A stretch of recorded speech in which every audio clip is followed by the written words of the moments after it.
প্রধানমন্ত্রী জনাব তারেক রহমান সাহেবকে বলতে চাই, আপনি তো বগুড়ারই সন্তান। সারিয়া কান্দির অধিকাংশ মানুষ শিক্ষিত এবং বাংলাদেশের বড় বড় পর্যায়ে যেখানে অফিস আদালত সব জায়গায় সারিয়া কান্দির মানুষ বেশি। তো সারিয়া কান্দির জোরগাছা গ্রামে এইরকম একটা ন্যাক্কারজনক ঘটনা ঘটেছে।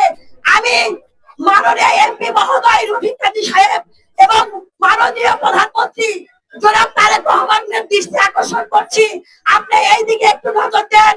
অন্য কোনো মায়ের বুক যাতে খালি না হয়, আপনি সেই ব্যবস্থা করবেন। আরেকটা কথা না বললেই নয়, ওই পরিবারের মাত্র 4 জন সদস্য, একটা আধা পাগল, আরেকটা অসুস্থ, পায়ের সমস্যা, ও তো হাঁটতে পারে না, ঠিক মতো চলতে পারে না। তো ওই ছিল পরিবারের একমাত্র উপার্জনক্ষম ব্যক্তি। বাজার ঘাট কার কথাই সমস্যা সব ওই সমাধান করছে। এখন তো ও নাই, তাহলে ওই পরিবারের দায়িত্বটা কে নিবে? ওই সুবেলের পরিবার কি নিবে না প্রশাসন নিবে? তো আমরা চাই এইরকম ঘটনা যাতে না ঘটে, কোনো মায়ের বুক যাতে খালি না হয়। যার জন্য কি কি করা